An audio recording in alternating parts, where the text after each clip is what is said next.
वासुदेवाय। ओम नमो भगवते वासुदेवाय।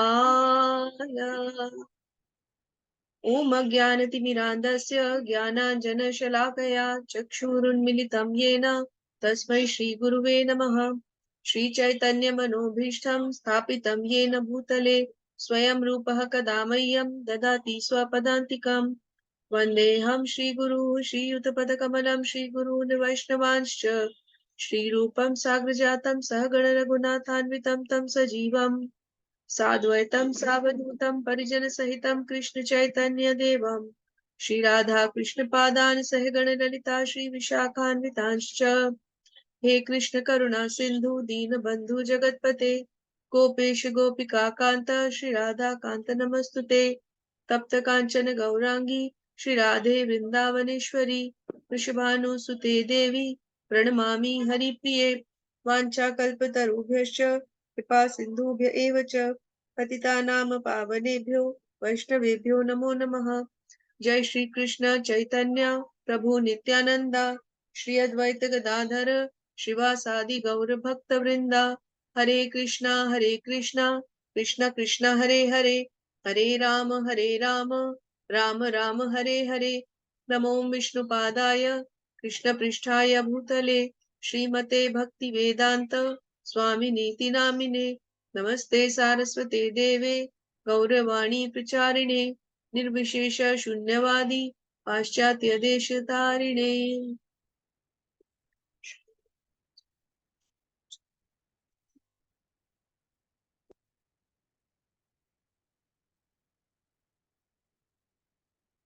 सभी शिक्षा और दीक्षा गुरुओं की जय।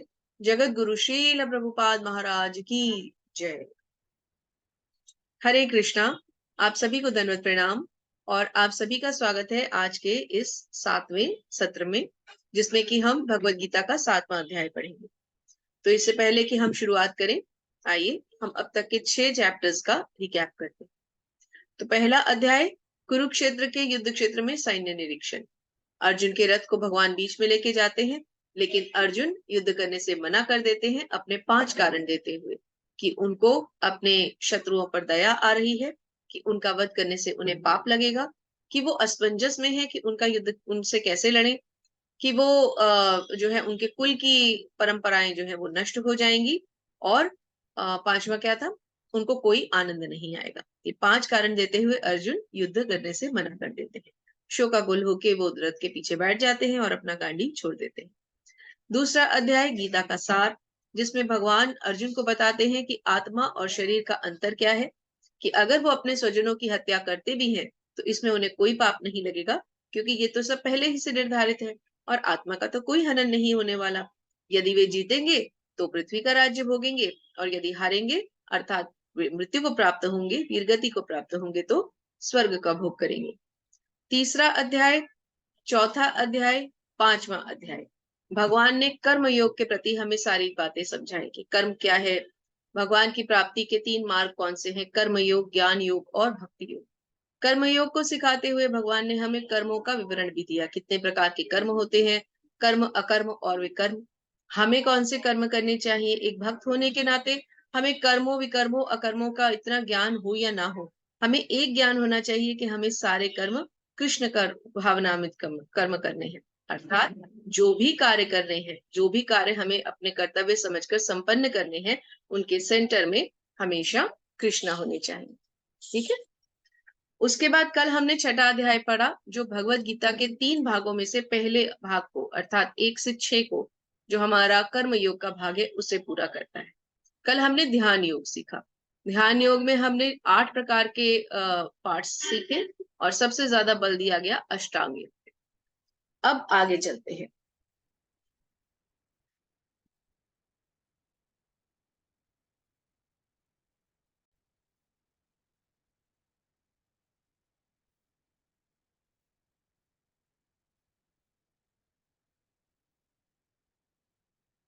चलिए, तो कृपया करके पढ़ने के लिए आप लोग हैंड रेज करें। तब तक हम समझ लेते हैं कि 6ठे अध्याय का सारांश क्या था। आप लोग सभी रीडिंग के लिए हैंड रेज किया करें, उससे हमें थोड़ा सा आत्मबल मिलता है कि आप लोग इसे अच्छे से इंटरेस्ट लेके पढ़ रहे हैं। और दूसरा, आपका भी शुद्धिकरण होता है, आपकी वाणी शुद्ध होती है। बोलने के कारण वाणी शुद्ध होगी, जो बोलेंगे वो आप और दूसरे लोग सुनेंगे तो कर्ण शुद्ध होंगे। तो एक तरह से इंद्रियों का शुद्धिकरण है ये, तो इसे आप अवश्य पढ़ा कीजिए।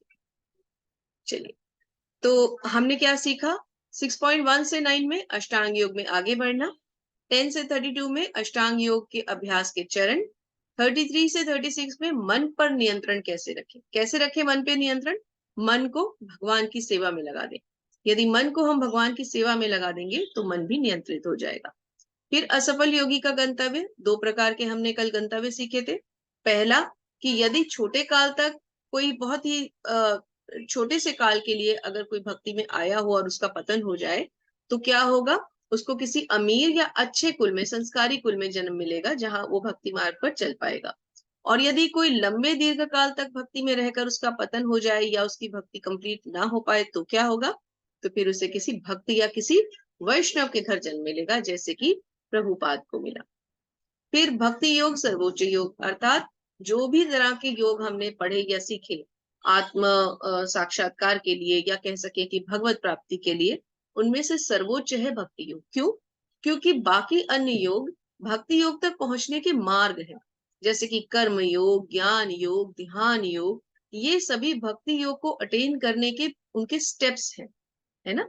योगा लेडर की सहायता से भी कल हमने सीखा था, है ना। तो अब आगे चलते हैं।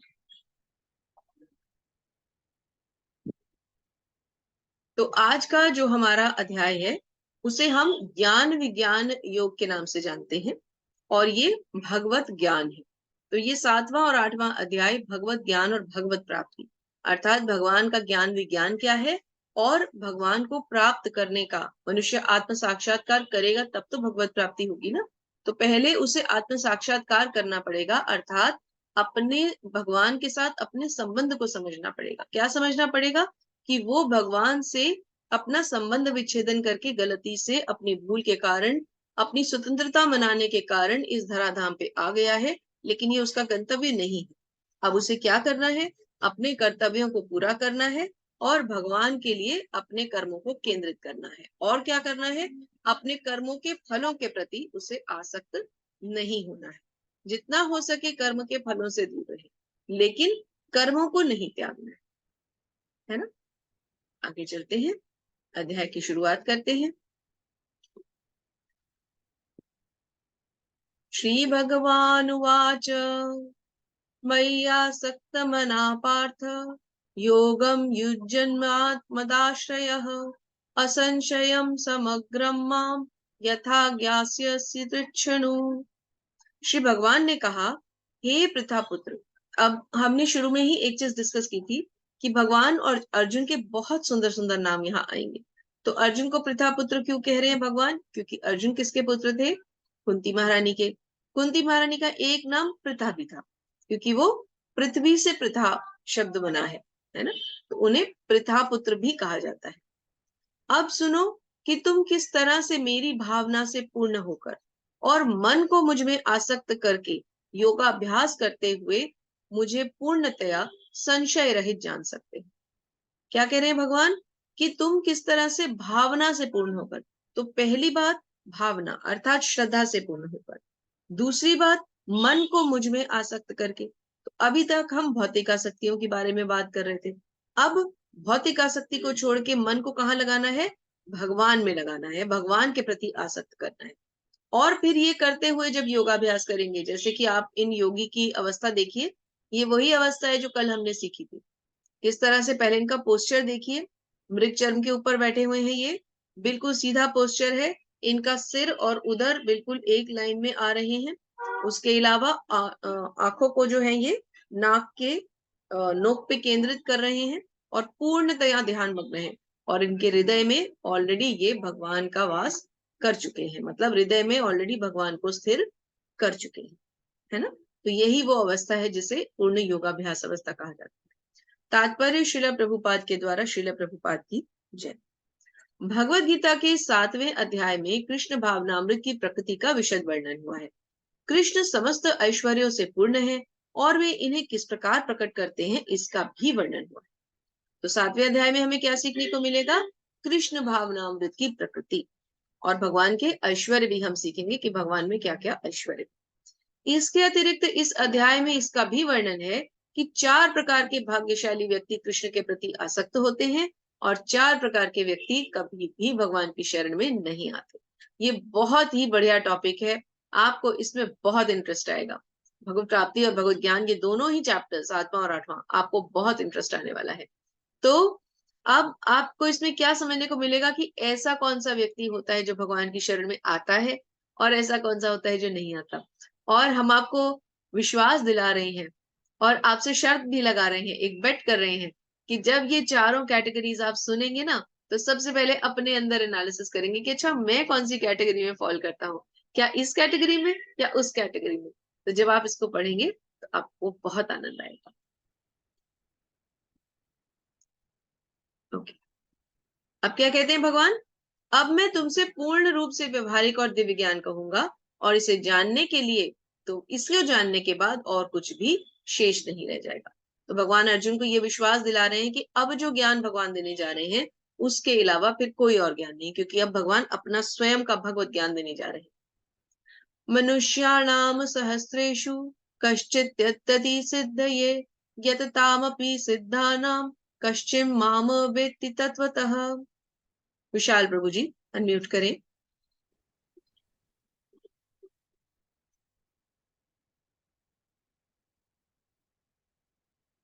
हरे कृष्णा जी। आवाज आ रही है? हाँ जी प्रभु जी, आए। हरे कृष्ण। हाँ, तात्पर्य शील प्रभुपाद द्वारा शील प्रभुपाद की जय। कई हजार मनुष्यों में से कोई एक सिद्ध सिद्ध के लिए प्रयत्नशील होता है और इस तरह सिद्धि प्राप्त करने करने वाले में से विरला विरला ही कोई मुझे वास्तव में जान पाता है। हरे कृष्ण माता जी। हरे कृष्ण प्रभु जी। तो क्या कहते हैं कि कई हजार, इसीलिए देखिए यहाँ पूरी भीड़ दिखाई गई है। इतने हजारों लाखों करोड़ों लोगों में कोई एक होता है जो सिद्धि के लिए प्रयत्नशील होता है। और फिर सिद्धि प्राप्त करने वालों में, पहले तो इतने हजारों में कोई एक सिद्धि प्राप्त करेगा, तो कितने कम लोग होंगे जो सिद्धियां प्राप्त करेंगे। फिर उन सिद्धि प्राप्त करने वालों में भी कोई रेयरेस्ट ऑफ रेयर जिसे कहते हैं, कोई विरला ही होता है जो मुझे जान पाता है। ठीक है। भूमिरापो अनलो वायु खम मनो बुद्धिरेव च अहंकार इति यम्मे भिन्ना प्रकृतिरष्टधा। पृथ्वी जल अग्नि वायु आकाश मन बुद्धि और अहंकार, ये 8 प्रकार से विभक्त मेरी भिन्न प्रकृतियां हैं। तो भगवान क्या बता रहे हैं कि ये 8 प्रकार से विभक्त मेरी भिन्न प्रकृतियां हैं।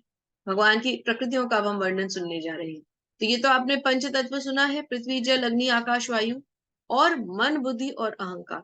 ये वो तत्व हैं जो जिनसे देखिए पहले 5 जो हैं, पृथ्वी जल अग्नि आकाश और वायु, इनसे हमारा स्थूल शरीर बना है, जो शरीर हमें भौतिक शरीर मिला है। और फिर इसके अंदर एक सूक्ष्म शरीर भी होता है जो मृत्यु के बाद आगे चला जाता है भगवान के, या तो वो भगवधाम जाएगा या तो वो स्वर्ग या नर्क लोकने के लिए यातना शरीर के साथ होता हुआ जो है वो अपने कष्ट भोगेगा, अपने जो भी उनको फल मिलेंगे अच्छे या बुरे कर्मों के फल वो भोगने जाएगा। तो वो कौन सा शरीर हुआ? वो हमारा सूक्ष्म शरीर। वो किसका बना हुआ है? मन बुद्धि और अहंकार का। रवीना माता जी अनम्यूट करें।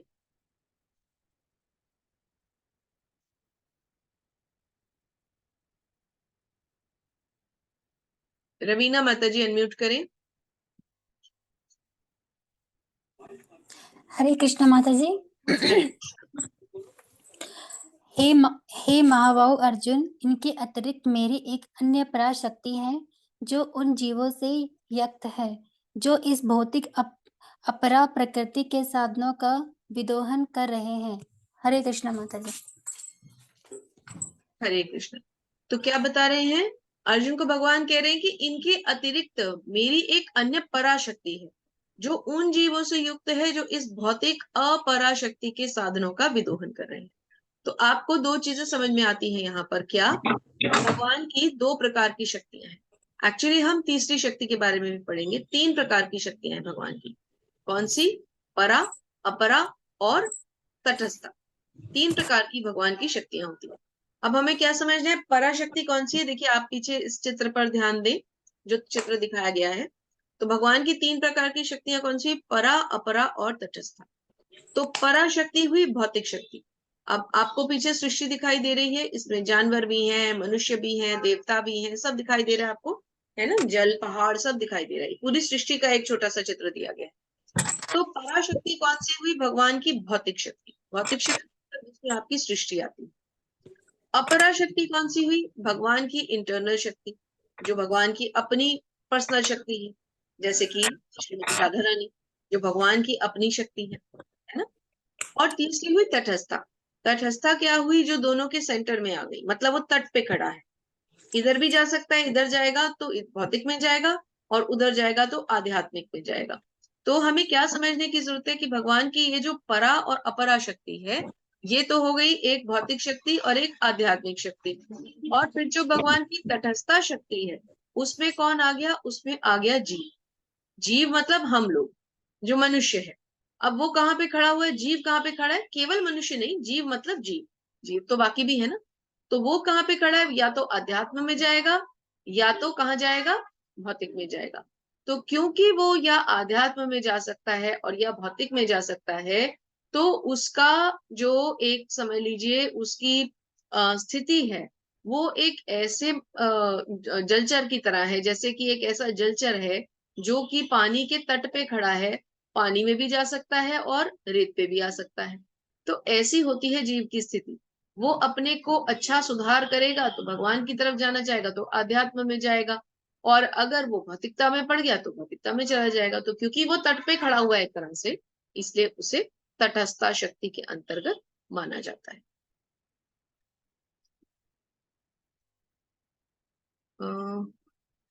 मैं पार्टिसिपेंट्स नहीं देख पा रही हूँ, चलिए कोई बात नहीं, मैं विंडो दूसरी खोल लेती हूँ, कोई बात।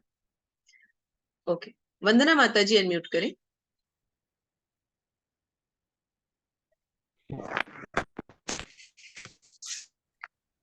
सारे प्राणियों का उद्गम इन दोनों शक्तियों में है।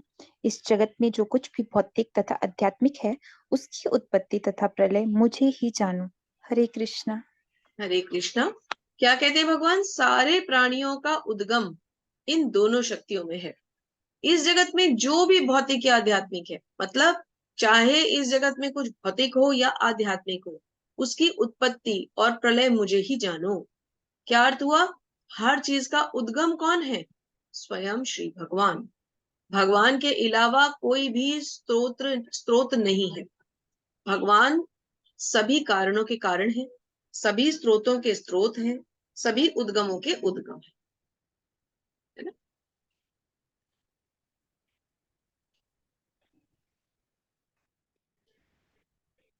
इस चित्र को देखिए।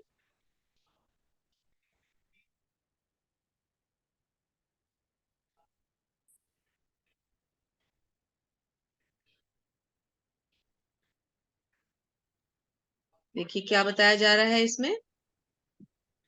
भगवान बीच में है, सेंटर में, ठीक है, और उनके रोम छिद्रों में से ब्रह्मांड निकल रहे हैं, है ना?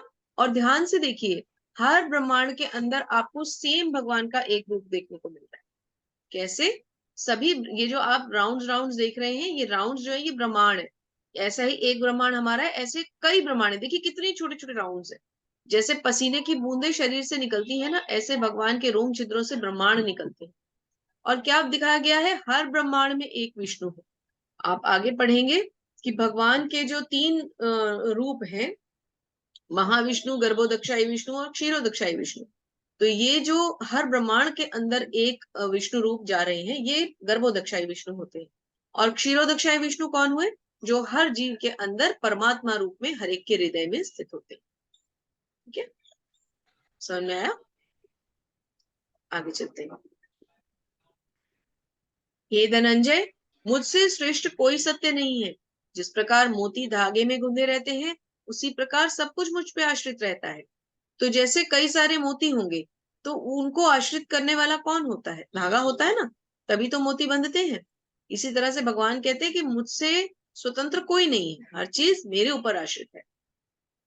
रसो अहम पश्यु कौन्तेय, प्रभास्मि शशि सूर्य हो प्रणवः सर्ववेदेषु शब्दः खे पौरुषम ऋषु। कौन है नेक्स्ट? रवीना माता जी, आपका अनम्यूट नहीं हुआ था तब शायद, या हुआ था? ओके, पढ़ा था शायद आपने। रवीना माता जी अनम्यूट करें।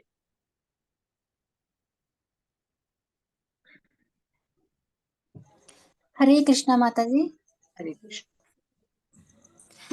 हे कुंती पुत्र, मैं जल का स्वाद हूँ, सूर्य का चंद्रमा का प्रकाश हूँ, वैदिक मंत्रों में ओंकार ओंकार हूँ, आकाश में ध्वनि हूँ तथा मनुष्य में सामर्थ्य हूँ। हरे कृष्णा माता जी। हरे कृष्ण माता जी। तो क्या बता रहे हैं भगवान? अपनी क्वालिटीज बता रहे हैं। क्या क्वालिटीज? मैं जल का स्वाद हूँ। अब जो भी सब चीजों में बेस्ट होता है ना, भगवान वो जल में क्या क्वालिटी है? जल में स्वाद होता है, तो भगवान क्या है? जल का स्वाद। सूर्य और चंद्रमा की क्या क्वालिटी है? सूर्य और चंद्रमा में क्या होता है? प्रकाश होता है, तो भगवान क्या है? सूर्य और चंद्रमा का प्रकाश। वैदिक मंत्रों में सबसे बड़ा मंत्र कौन सा है? ओमकार, तो भगवान स्वयं ओमकार है। आकाश में ध्वनि क्यों कहा गया है?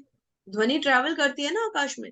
अगर आकाश नहीं होगा तो ध्वनि हमें पता कैसे चलेगा? ट्रैवल कहाँ करेगी ध्वनि? तो आकाश का सबसे बड़ा जो है एट्रीब्यूट या ट्रेट कहें, वो क्या है? ध्वनि, साउंड। भगवान कहते हैं आकाश में मैं ध्वनि, और मनुष्य में मैं सामर्थ्य।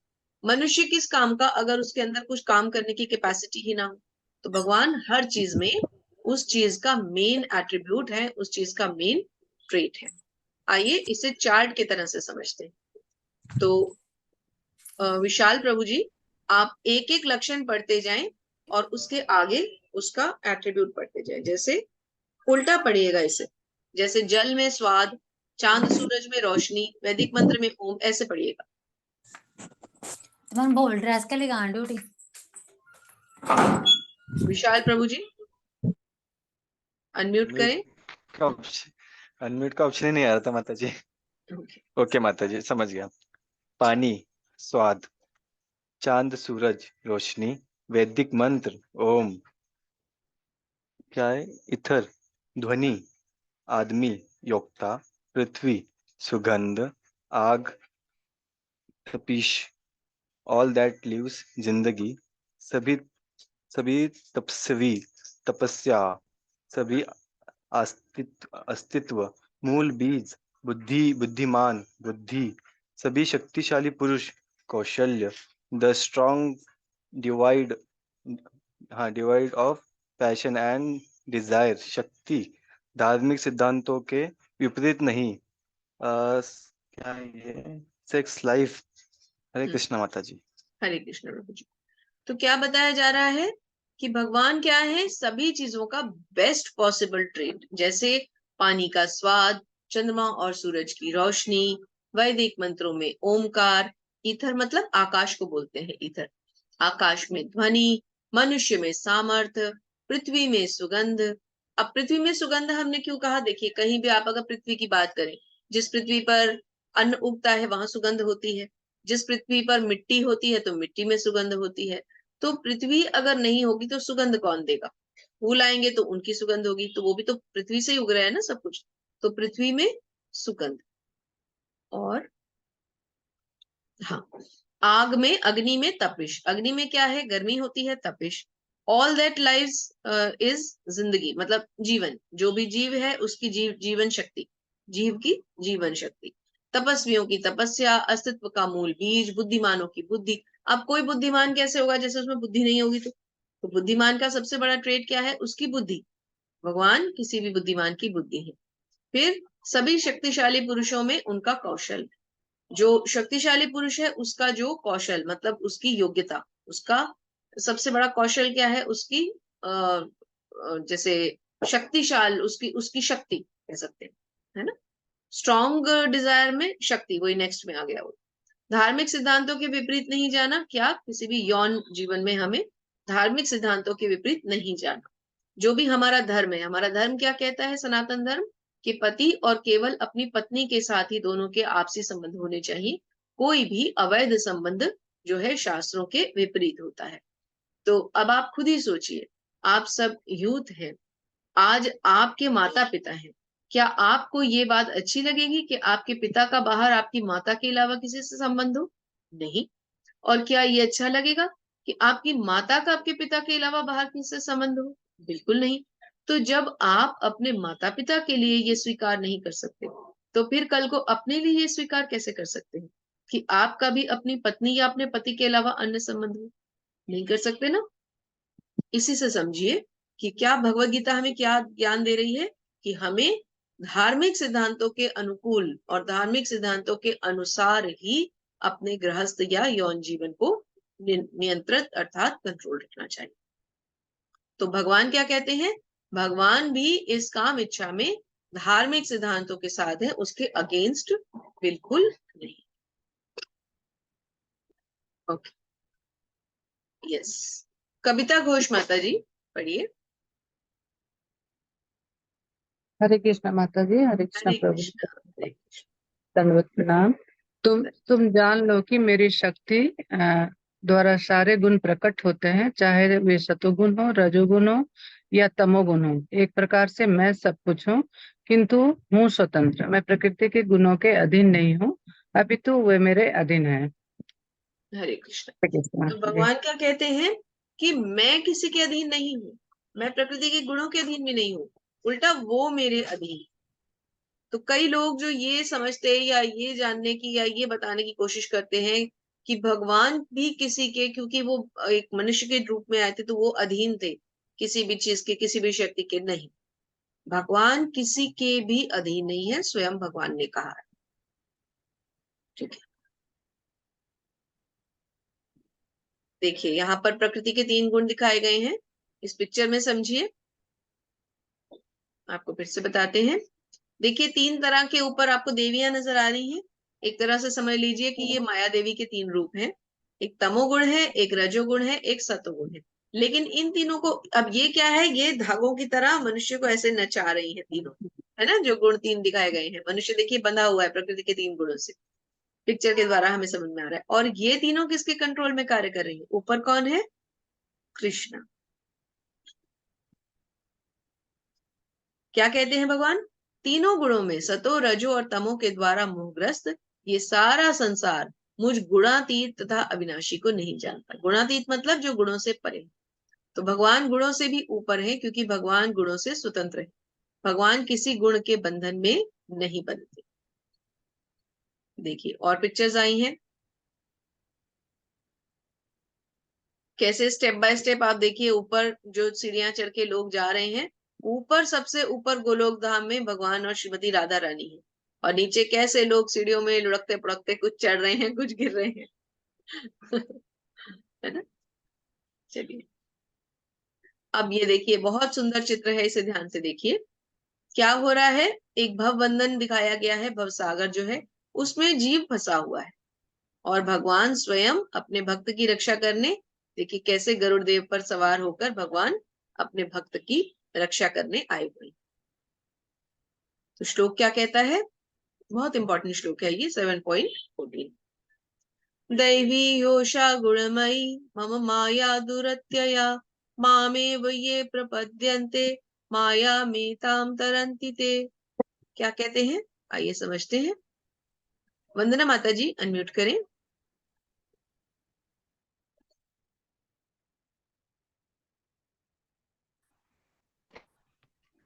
प्रकृति के 3 गुणों वाली इस मेरी दैवी शक्ति पाना कठिन है, किंतु जो मेरे शरणागत हो जाते हैं वे सरलता इसे पार कर जाते हैं। हरे कृष्णा। हरे कृष्णा। तो क्या कहते हैं? प्रकृति के 3 गुण वाली इस दैवी शक्ति को पार कर पाना कठिन। अब भगवान एक बात यहाँ बिल्कुल हमें घोषणा करके बता रहे हैं कि बिना भगवान की शरण लिए हम प्रकृति के गुणों को पार नहीं कर सकते। हम उनमें फंसे ही रहेंगे, कभी रजोगुण में, कभी तमोगुण में, कभी सतोगुण में। हमें कहाँ तक जाना है? हमारा गंतव्य शुद्ध सत्व। तमो से ऊपर रज, रज से ऊपर सत्व, सत्व से ऊपर शुद्ध सत्व। तो हमारा गंतव्य क्या है? शुद्ध सत्व में जाना, अर्थात भगवान की शरण लेना।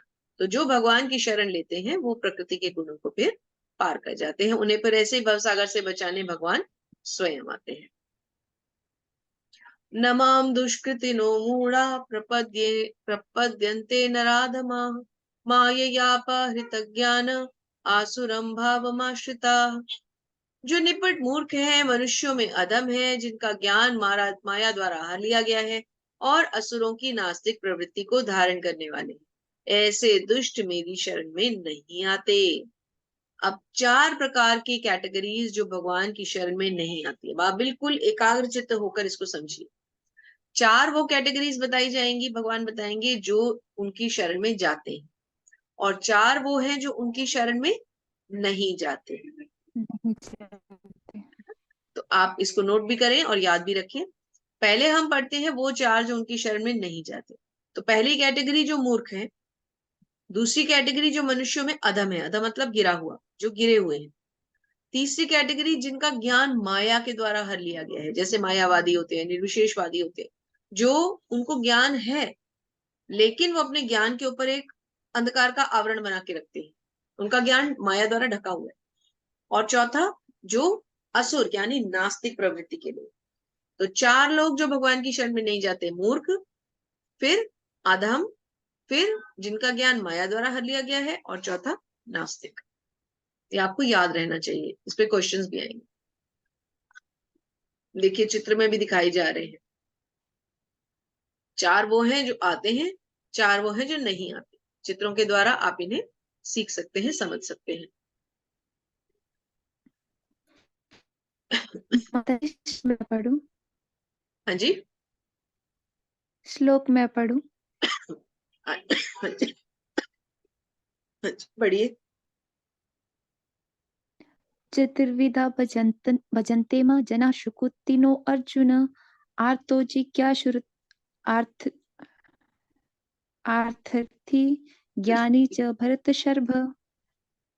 चतुर्विधा भजन्ते मां जनाः सुकृतिनोऽर्जुन आर्तो जिज्ञासुरार्थी ज्ञानी च भरतऋषभ। आर्तो, जिज्ञासु, अर्थार्थी, ज्ञानी, 4 जो हैं जो भगवान की शरण में आते हैं। कैसे? भगवान क्या कह रहे हैं, आइए श्लोक से समझते हैं।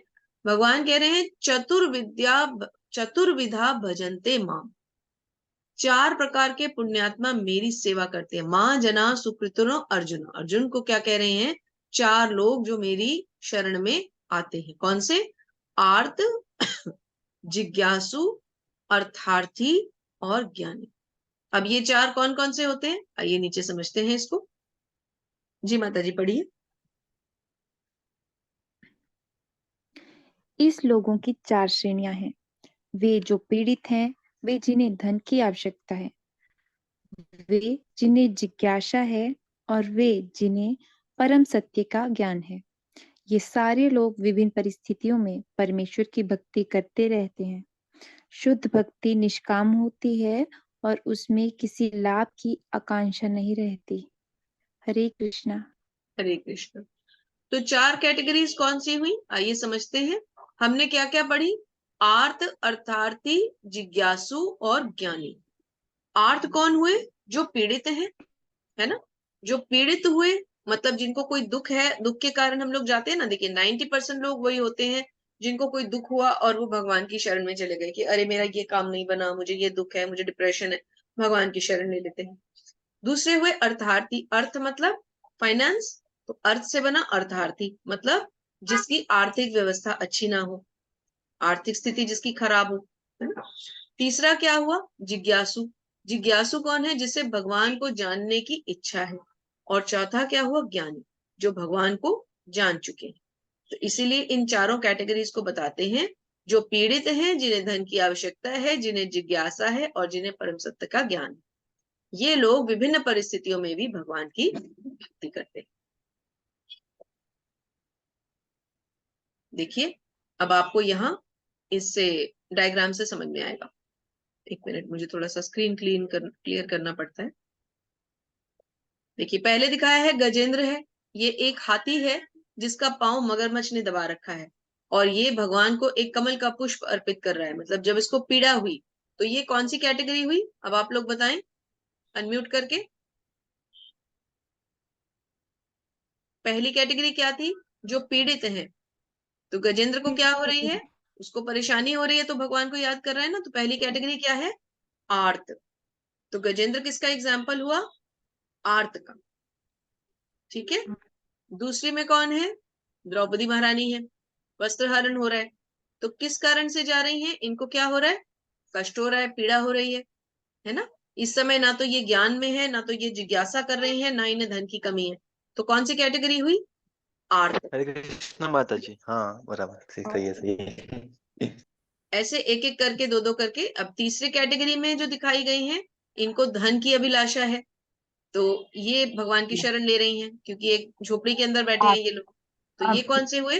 अर्थार्थी, अर्थात है ना? चौथी कैटेगरी में क्या है? परीक्षित महाराज बैठे हैं सुखदेव गोस्वामी जी के आगे, तो ये कौन ज्ञानी, सी जिज्ञासु है कैटेगरी हुई? माता जी, जिज्ञासु। जिज्ञासु, जिज्ञासु। उसके बाद ध्रुव महाराज है, भगवान के सामने खड़े हैं, छोटे से बालक, और क्या चाहिए इन्हें? इन्हें अपने पिता ज्ञानी। का साम्राज्य चाहिए। नहीं, ज्ञानी नहीं, परमात्मा का। नहीं नहीं, ये अर्थार्थी हैं। इन्हें धन चाहिए। इनको ये बोध नहीं था कि इन्हें भगवान चाहिए, वो तो इन्हें बाद में समझ में आया। अपने घर हाँ से तो माता ये जी। यही निकले थे कि मुझे क्या चाहिए? मुझे अपने पिता का सिंहासन चाहिए। बाद में ज्ञान राइट हुआ राइट। इन्हें।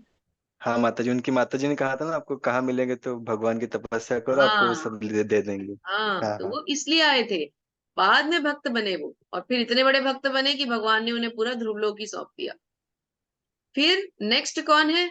श्री हनुमान। ये तो भक्त हैं, इनको तो हम कैटेगरी में ही नहीं लेंगे, क्योंकि हम ज्ञानी। में से सभी लोग श्री हनुमान की भक्ति करते हैं, और सबसे बड़े परम भक्त हैं ये।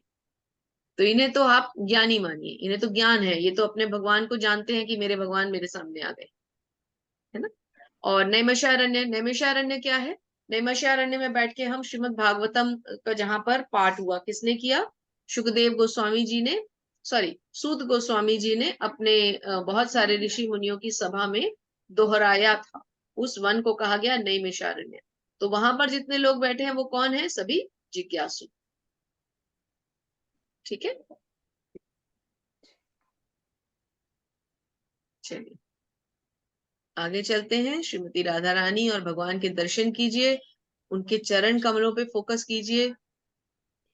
देखिए, ध्यान से चरण देखिए, राधा रानी के और भगवान के सुंदर चरण, और इन्हीं चरणों की हमें शरण लेनी।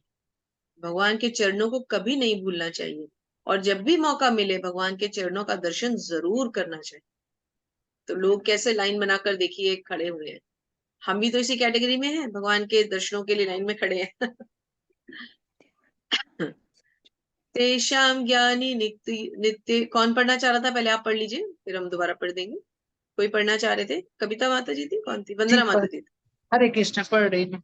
अच्छा, पढ़िए। तेषां ज्ञानी नित्य युक्त एक भक्ति विशिष्यते प्रियो हि ज्ञानिनो अत्यर्थम अहम स च मम प्रियः। इनमें से जो परम ज्ञानी है और शुद्ध भक्ति में लगा रहता है, वह सर्वश्रेष्ठ है, क्योंकि मैं उसे अत्यंत प्रिय हूँ और मुझे प्रिय है, और वह मुझे प्रिय है। हरे कृष्ण।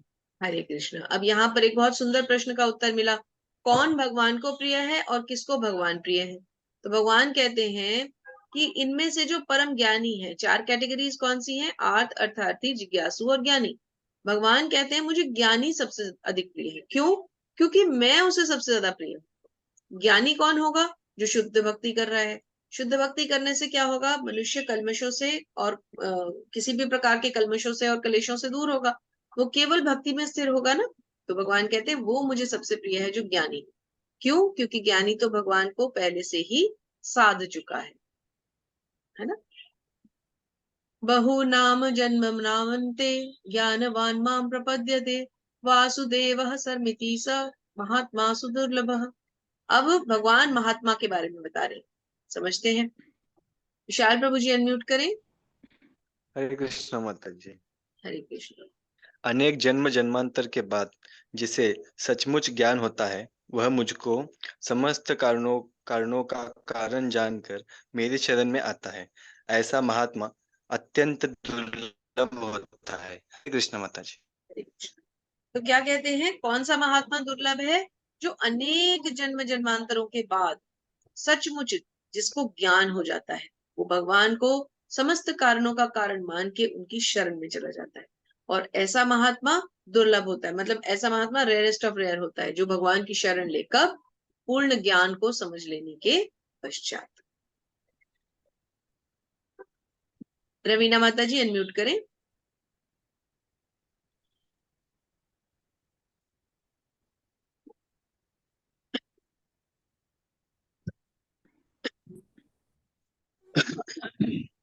हरे कृष्ण माता जी। जिनकी बुद्धि भौतिक इच्छाओं द्वारा मारी गई है, वे देवताओं की शरण में जाते हैं और वे अपने अपने स्वभाव के अनुसार पूजा विशेष विधि विधानों का पालन करते हैं। मैं प्रत्येक जीव के हृदय में परमात्मा स्वरूप स्थित हूँ। जैसे कि कोई किसी देवता की पूजा करने की इच्छा करता है, मैं उसकी श्रद्धा को स्थिर करता हूँ जिससे वह उसी विशेष देवता की भक्ति कर सके। धन्यवाद माता जी। धन्यवाद आपका भी। हरे कृष्णा। तो भगवान क्या कह रहे हैं कि जिनकी बुद्धि भौतिक इच्छाओं द्वारा मारी गई है, मतलब देवताओं की शरण में कौन जाते हैं, भगवान बिल्कुल क्लियर बता रहे हैं, जिनकी बुद्धि भौतिक इच्छाओं द्वारा मारी गई। तो कहने का मतलब है, हम देवताओं की पूजा क्यों करते हैं? भौतिक चीजें मांगने के लिए। मुझे धन चाहिए, मेरी नौकरी लग जाए, मेरे मार्क्स अच्छे आए, मुझे ये चाहिए, मुझे वो चाहिए, मेरी शादी हो जाए, है ना? तो इसका मतलब हमारी बुद्धि किस चीज ने मार ली है? भौतिक इच्छाओं ने। जब भौतिक इच्छाएं हमारी बुद्धि मार लेंगे तो हम कहाँ जाएंगे? देवताओं की शरण में जाएंगे। जबकि भगवान क्या कहते हैं, मैं तो हृदय में परमात्मा के रूप में स्थित हूँ। प्रत्येक जीव के हृदय में भगवान परमात्मा के रूप में स्थित है। और जैसे ही कोई देवता की पूजा करने की इच्छा करता है, भगवान उस देवता की श्रद्धा, उस मनुष्य की श्रद्धा को उस देवता के में स्थिर कर देते। तो भगवान आशीर्वाद दे देते हैं कि जाओ तुम इस देवता की भक्ति करो। लेकिन अल्टीमेटली देवता तो कुछ दे नहीं सकते, उनके पास तो सैंक्शन पावर ही नहीं है, वो तो भगवान से ही सैंक्शन करवा के लाएंगे।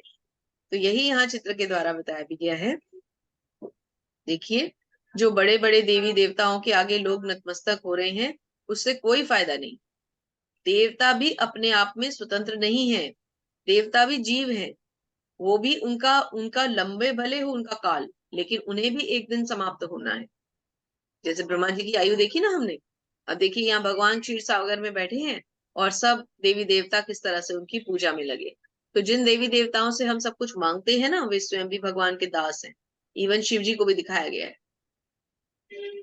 चलिए, कौन पढ़ेंगे? वंदना माता जी पढ़िए। ऐसी श्रद्धा से संबित वह देवता विशेष की पूजा करने का यत्न करता है और अपनी इच्छा की पूर्ति करता है, किंतु वास्तविकता तो यह है कि केवल मेरे द्वारा प्रदत्त है। अल्प बुद्धि वाले व्यक्ति देवताओं की पूजा करते हैं और उन्हें प्राप्त होने वाले फल सीमित तथा क्षणिक। देवताओं की पूजा करने वाले देवलोक को जाते हैं, किंतु मेरे भक्त अंततः मेरे परम धाम को प्राप्त होते हैं। हरे कृष्णा। हरे कृष्ण। भगवान बहुत क्लियरली बता रहे हैं कि जो देवताओं की पूजा करेंगे वो देवताओं के लोग जाएंगे, जो पितरों की पूजा करेंगे वो पितर लोग जाएंगे, जो मेरी पूजा करेंगे वो मेरे लोग आएंगे। अब हमें ये सोचना है कि हमें देवलोक जाना है या पितरलोक जाना है या भगवान के लोग जाना है अपने जीवन के संपन्न होने के बाद, है ना? तो देवताओं के लोग जाएंगे तो उसमें क्या कठिनाई आएगी कि देवता कभी भी परमानेंट फल नहीं दे सकते, टेम्परेरी फल दे सकते हैं, क्षणिक फल दे सकते हैं। तो अगर यदि हम देवलोक जाएंगे भी तो वहां से भी हमें अपने फलों को भोगने के बाद वापस जन्म मृत्यु में आके गिरना ही पड़ेगा। तो इसलिए हमें क्या करना चाहिए? हमें केवल भगवान के प्रति श्रद्धालु होना चाहिए, ताकि जीवन में हम अपने सारे कर्तव्य समाप्त करके जीवन के बाद भगवान की शरण में जाए। और शरण तो हमें जीवन में ही लेनी चाहिए। हम क्यों इतना आगे सोचें कि भगवान हम मृत्यु के बाद कहाँ जाएंगे? हमें इसी जीवन में भगवान की शरण लेनी है और अपने सारे कर्तव्य पूरे करने हैं। अभी के लिए तो इतना ही बहुत है ना।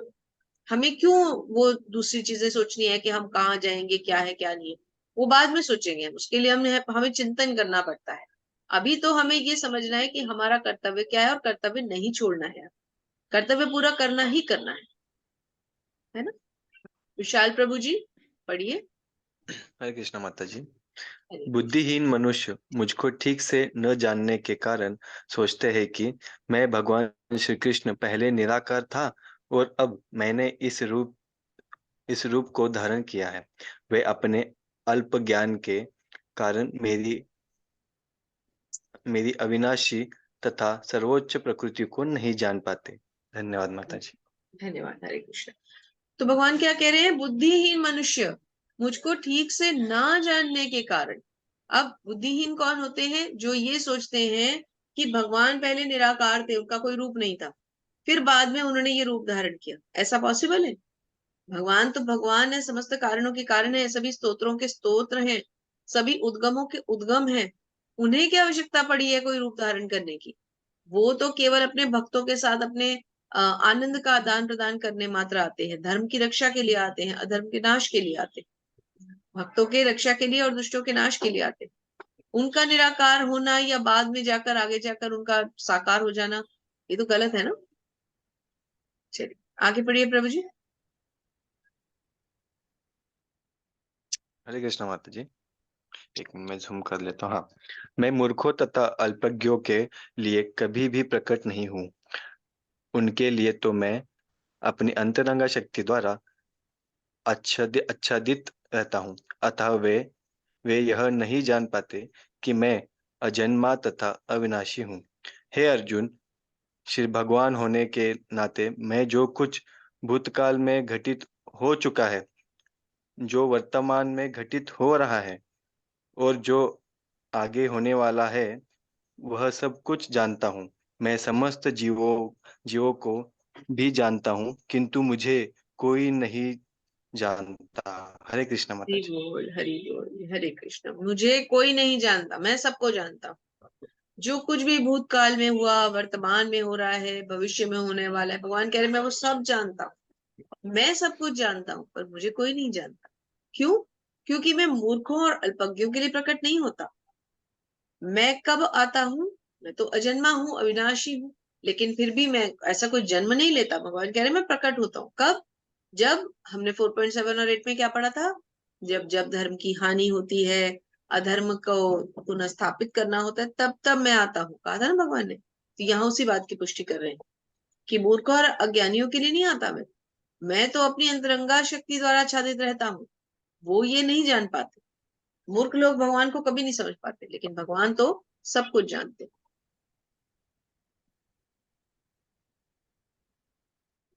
जी वंदना माता जी, श्लोक भी पढ़िए और तात्पर्य भी पढ़िए।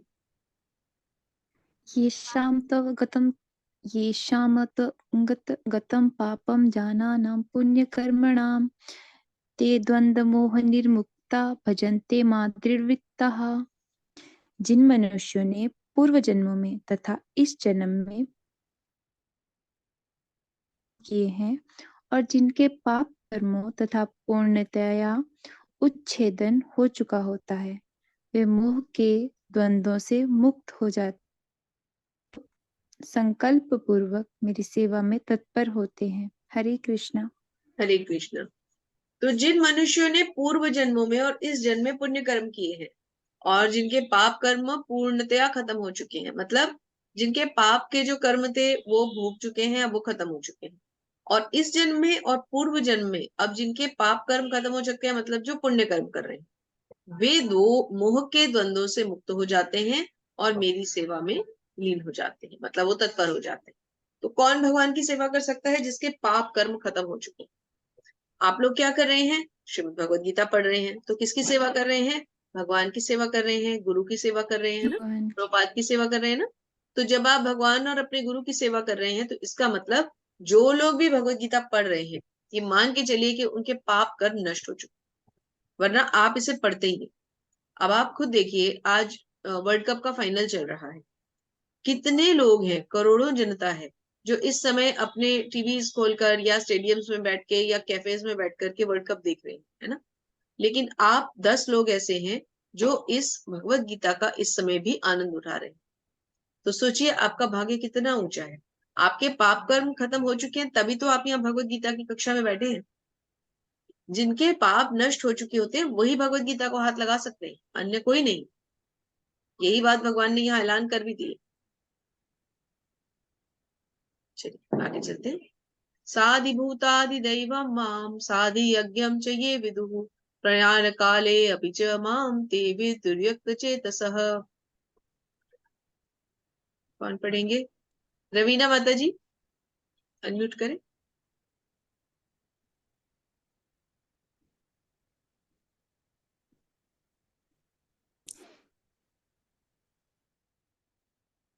अनम्यूट करें माता जी। हरे कृष्ण माता जी। हरे कृष्ण। जो मुझ परमेश्वर को मेरी पूर्ण चेतना में रहकर मुझे जगत का, देवताओं का तथा समस्त यज्ञ विधियों का नियामक जानते हैं, वे अपनी मृत्यु के समय भी मुझ भगवान को जान और समझ सकते हैं। हरे कृष्ण माता। हरे कृष्ण। जो मुझ परमेश्वर को मेरी पूर्ण चेतना में रहकर, अब क्या करना है? देवताओं का तथा समस्त यज्ञ विधियों का नियामक। बार बार भगवान कह रहे हैं कि देवता भी भगवान के कंट्रोल में। तो जो भगवान को पूरी तरह से समझ पाते हैं, जो ये मानते हैं कि देवता उनकी शरण में है, उनके दास हैं, जो ये मानते हैं कि भगवान समस्त कारणों के कारण है, वही अपने मृत्यु के समय भी भगवान को समझ सकते हैं और जान सकते हैं। बहुत इंपॉर्टेंट है ये सभी श्लोक इस चैप्टर के, और इससे अगला जो आएगा भगवत प्राप्ति। चलिए, अब ये अंतिम रह गया हमारा, तो कौन रह गया पढ़ने में? वंदना माता जी पढ़िए। मैं पढ़ूं माता? कौन है? 7वां अध्याय। एक सेकंड, कोई और पढ़ना चाह रहे हैं? कौन कह रहे हैं? जी मैं बोल रही थी कविता कविता बोल। घोष। हाँ जी, मैं पढ़ूं क्या माता मैं जी? देख नहीं पा रही, कौन है? जी मैं मतलब कविता माता जी बोल रही हैं? जी। हाँ जी, हाँ जी, हरे पढ़िए कृष्ण। पढ़िए पढ़िए। हरे कृष्ण माता जी। यह हरे सातवां यह 7वां अध्याय विशेष रूप से बताता है कोई किस प्रकार से पूर्णतया कृष्ण भावना भावित हो सकता है। कृष्ण भावना का शुभारंभ ऐसे व्यक्तियों के सानिध्य से होता है जो कृष्ण भावना में भावित होते हैं।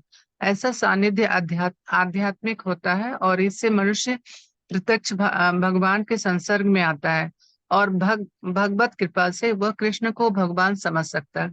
साथ ही वह जीव के वास्तविक स्वरूप को समझ सकता है और यह समझ सकता है कि किस प्रकार कृष्ण को भुलाने से वह प्रकृति के नियमों द्वारा बंधा हुआ है। वह यह भी समझ सकता है कि मनुष्य जीवन का कृष्ण भावनामृत को पुनः प्राप्त करने के लिए मिला है, अतः इसका सदुपयोग परमेश्वर की अहेतु की कृपा प्राप्त करने के लिए करना चाहिए। हरे कृष्ण। हरे कृष्ण। तो क्या बताया जा रहा है कि कृष्ण भावना का शुभारंभ ऐसे व्यक्तियों से होता है जो कृष्ण, ऐसे व्यक्तियों के साथ होता है, या उनके सानिध्य मतलब उनके साथ रहने से होता है जो कृष्ण भावना भावित होते।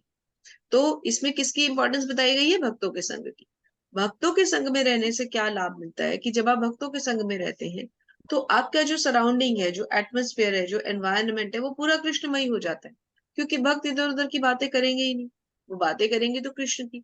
तो जब आप उनकी शरण में रहते हैं, उनके साथ रहते हैं, सानिध्य में रहते हैं, तो अपने आप आपकी विचारधारा जो है वो कृष्णमयी होती जाती है और भगवत कृपा भी मिलती है। भगवान खुश होते हैं कि देखो ये भी आ गया, मेरे भक्तों के साथ बैठा है ना। और इससे क्या फायदा होता है? जो जीव होता है वो अपने वास्तविक स्वरूप को समझ पाता है कि मैं कौन हूं, मेरा अस्तित्व क्या है, कि मैं कृष्ण का दास हूं। तो मेरी वास्तविक स्थिति क्या है कि मैं कृष्ण की दास हूं, है ना। इसके अलावा मेरी कोई पहचान नहीं। जो भौतिक पहचाने हम लेते हैं, नाम, कास्ट, ये वो तो सब भौतिक है, टेम्परेरी है, क्षणिक है, आज है कल नहीं है। लेकिन जो पहचान हमारी स्थायी है वो ये कि हम कृष्ण के नित्य दास हैं। तो यह मनुष्य जीवन कृष्ण भावनामृत को पुनः प्राप्त करने के लिए मिला है। इसका सदुपयोग परमेश्वर की अहेतुक की कृपा से मिलता है। अहेतुक की मतलब जिसमें भगवान का कोई हित नहीं है, हमारा हित छुपा हुआ। अहेतुकी।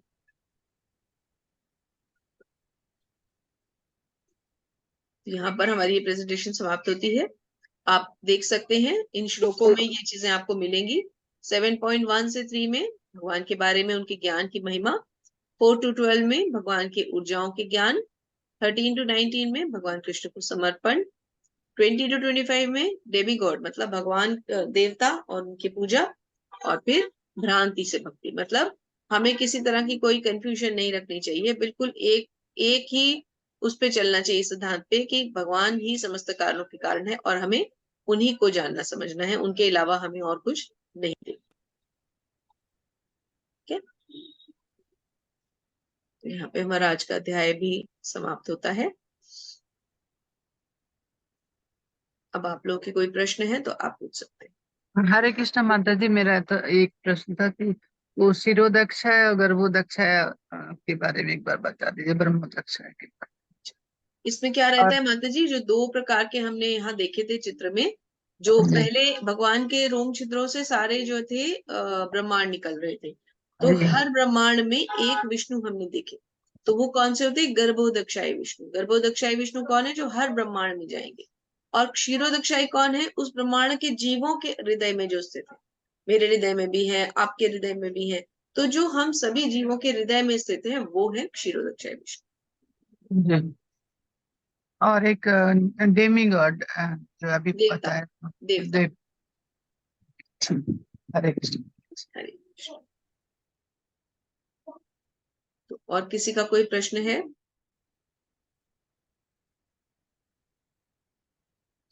सुजल प्रभु जी। हरे कृष्ण माता जी। हरे कृष्ण। वैसे तो कोई सवाल नहीं, जस्ट थोड़ा रिकैप कर दीजिए ना माता जी आज का क्लास। ओके, तो 7वें अध्याय में हमने भगवान की मुख्यतः शक्तियों के बारे में पढ़ा। क्या समझा हमने? कि भगवान की क्या शक्ति है। 3 प्रकार की शक्तियों का हमने वर्णन सुना। पहली पराशक्ति, मतलब भगवान की भौतिक शक्ति जिसमें सृष्टि आती है। दूसरा अपराशक्ति, मतलब भगवान की आध्यात्मिक शक्ति, जो जैसे कि राधा रानी जी खुद है। और तीसरी तटस्था शक्ति, जिसमें कि जीव आता है। क्यों? क्योंकि जीव तट पे खड़ा हुआ है, वो चाहे तो भौतिक हो जाए, चाहे तो आध्यात्मिक हो जाए। तो पहला हमने ये पढ़ा। फिर हमने क्या पढ़ा? कि भगवान जो है वो सभी कारणों के कारण है, सभी स्तोत्रों के स्तोत्र हैं और सभी उद्गमों के उद्गम। फिर ये भी सीखा कि भगवान किसी चीज की स्वतंत्रता परतंत्रता में नहीं है। भगवान स्वतंत्र है, लेकिन बाकी सारी शक्तियां सृष्टियां सब उन पर आश्रित है। कैसे? जैसे एक धागे में मोती गुंथे रहते हैं, है ना। और क्या सीखा हमने? महात्मा के बारे में पढ़ा कि जो कोई भी भगवान का साक्षात्कार कर लेता है, ऐसा महात्मा फिर दुर्लभ हो जाता है। तो और क्या पढ़ा? बहुत इंपॉर्टेंट चीज, 4 प्रकार के प्राणी जो भगवान की शरण में आते हैं। कौन कौन से? आर्त मतलब पीड़ित, अर्थात्री मतलब जिनके पास धन की कमी होगी, जिज्ञासु मतलब जिन्हें भगवान के जानने की इच्छा होगी, और ज्ञानी मतलब जिन्हें जिन्हें परम सत्य का ज्ञान होगा। और 4 कैटेगरीज वो हैं जो कि भगवान की शरण में कभी नहीं आते। कौन सी? पहली जो मूर्ख है, दूसरे जो अधम है मतलब गिरे हुए हैं, तीसरे जिनका ज्ञान माया द्वारा हर लिया गया है, और चौथा जो नास्तिक है। ठीक है, तो ये हमने आज के चैप्टर में मुख्यतः पढ़ा।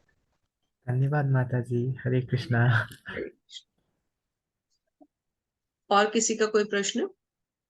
नास्तिक अर्थात नास्तिक मतलब जो भगवान को नहीं मानते, आसुरी शक्ति वाले, आसुरी प्रकृति वाले, सॉरी, नास्तिक।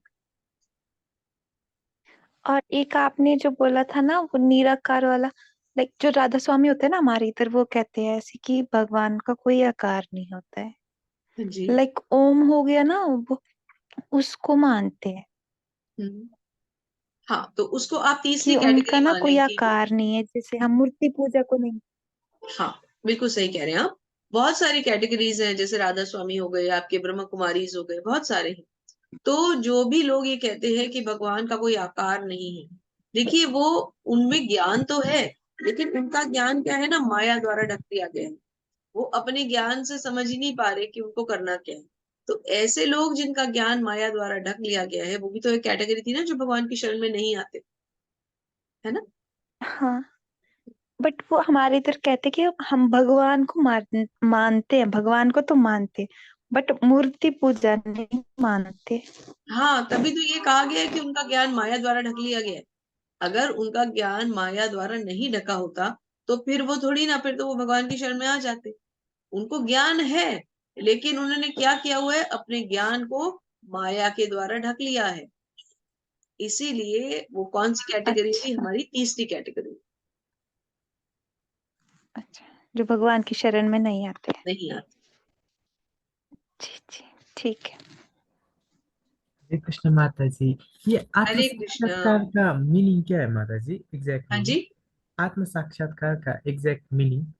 आत्म साक्षात्कार मतलब सेल्फ रियलाइजेशन, मतलब जब मनुष्य को ये समझ में आए कि मैं एक जीव हूं, मैं एक आत्मा हूं, और मेरी मूल स्थिति क्या है कि मैं भगवान का नित्य दास हूं, और भगवान के दास होने के अलावा और मेरा कोई अस्तित्व नहीं।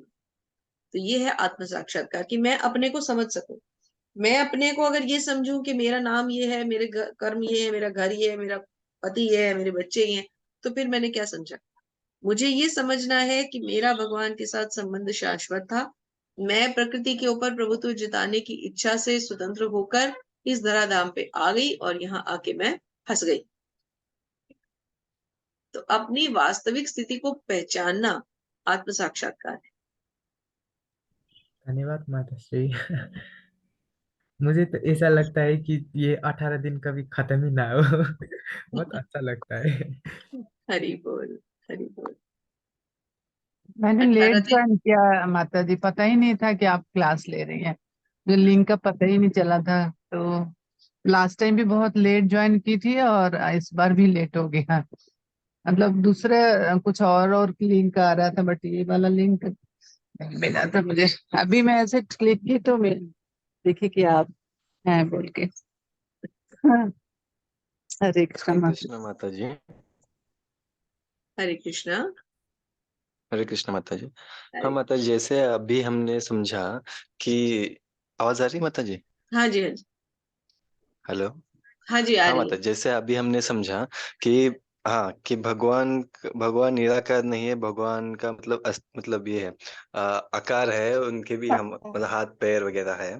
तो मतलब ऐसा है माता जी कि भगवान मतलब जैसे भगवान दिखते हैं, उन्होंने भी हमें अपनी तरह ही बनाया है। सिर्फ कि मतलब कि सिर्फ हमें नीचे जब भेजा धरती में, तब उन्होंने हमें सिर्फ बॉडी में डाल दिया, ऐसे है। नहीं, जब पहले तो हमें ये समझना पड़ेगा कि भगवान का शरीर हाँ दिव्य है।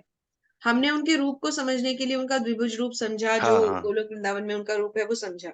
लेकिन वास्तव में भगवान का हम्म। शरीर दिव्य है। जब आप जी 11वां जी अध्याय हाँ। पढ़ेंगे तो उसमें आपको बहुत अच्छे से समझ में आएगा कि भगवान का शरीर दिव्य है। वो एक इंद्रिय से दूसरी इंद्रिय का काम भी कर लेते हैं। जैसे अच्छा। अगर उन्हें भोग खाना है हाँ तो वो हाँ हाँ माता हमको जी, भोग मैं लगाते समझ हैं, गया, समझ। है हाँ ना? हाँ तो हाँ हमारा वो हाँ रूप हाँ वहां हो सकता है जब हम भगवान के पास ओरिजिनल फॉर्म में थे, जो अपनी मूल स्थिति में थे। हम्म। लेकिन फिर जब हम यहाँ धराधाम पे हाँ आए, हाँ फिर तो हम जिस योनि में आएंगे हमें उस योनि का शरीर लेना पड़ेगा ना। हाँ हाँ हाँ। तो हाँ, तो जो उस बॉडी में होगा तो हम उसी तरह से बिहेवियर करेंगे, जैसे मतलब उस इंद्रियों हाँ, का यूज करेंगे। नहीं, माता देखिए जी, वो मैंने सुना वो था। कैटेगरी तो सिर्फ हाँ भगवान की हाँ है। लेकिन भगवान का अगर आप रूप हाँ की हाँ बात हाँ करें हाँ, तो हाँ, अच्छा। वैकुंठ में सब सब चतुर्भुज रूप में होते हैं। भगवान के ही तरह उनके सबके 4 हाथ हाँ होते हाँ हैं वैकुंठ में। हाँ हाँ हाँ। अच्छा, मतलब मैंने सुना था माता जी, परम पूज्य लोकनाथ स्वामी महाराज की मतलब प्रवचन में बता रहे थे, हमारी इंद्रियां अपूर्ण है। तो भगवान मतलब गुरु जी हमें बता रहे थे, प्रभु जी, कि जो भगवान की इंद्रियां है ना, पूर्ण है इन द सेंस कि फॉर एग्जाम्पल हम मुंह से खाना खाते हैं तो वो मुंह से सुन भी सकते हैं, तो कान से बोल भी सकते हैं, ऐसे। बिल्कुल। देखिए ना, आप इसका सबसे अच्छा एग्जाम्पल क्या है? भोग। हाँ हम भगवान को भोग लगाते हैं, तो भगवान कोई अपने हाँ। विग्रह के अंदर से हाथ थोड़ी ना बाहर सूक्ष्म निकालते रूप में ले लेते हैं, हाँ। हैं। वो कैसे नहीं अपने नहीं नेत्रों नहीं से नहीं। खा हाँ लेते हाँ हैं, हाँ। है ना? हाँ जी, हाँ हाँ। ओके माता, हरे कृष्ण माता जी। हरे कृष्ण। और किसी का कोई प्रश्न? चलिए, तो बहुत बहुत धन्यवाद। आप सबके सहयोग से मैं भी आपके साथ भगवत गीता फिर से पढ़ रही हूँ, और ये मेरा सौभाग्य है कि आप जैसे सुंदर भक्तों का संग मुझे मिल रहा है। और पवन प्रभु जी, अरविंद प्रभु जी, आप दोनों का बहुत बहुत धन्यवाद को होस्टिंग करने के लिए। तो कल भी हम वही 7:45 के आसपास जुड़ेंगे। कल हमने मंगल आरती के 2 चरण सीखे। हम कोशिश करेंगे, अगर कल समय पे हम आ गए तो कल हम ये गाएंगे दामोदर अष्टकम, क्योंकि कार्तिक में इसकी बहुत महिमा है और कार्तिक का माह खत्म होने वाला है। तो अगर कल समय रहा तो कल हम दामोदर अष्टकम का गायन करेंगे, और ऐसे ही धीरे धीरे एक एक दिन में एक एक आरती सीखते जाएंगे, ताकि जब इस सत्र का अंत हो तो आपको ये भी नॉलेज हो जाए कि कौन से समय में इस्कॉन मंदिरों में कौन सी आरती गा के भगवान को प्रसन्न किया जाता है। ठीक है, तो आप सबका बहुत बहुत धन्यवाद। अब मीटिंग को यही एंड करते हैं। वांछा कल्पतरुभ्यश्च कृपा सिंधुभ्य एव च पतितानां पावनेभ्यो वैष्णवेभ्यो नमो नमः। अनंत कोटि वैष्णव वृंद की जय। श्रीला प्रभुपाद महाराज की जय। आप सभी सुंदर भक्तों की जय। हरे कृष्णा, दंडवत प्रणाम, बहुत बहुत धन्यवाद। हरे कृष्ण।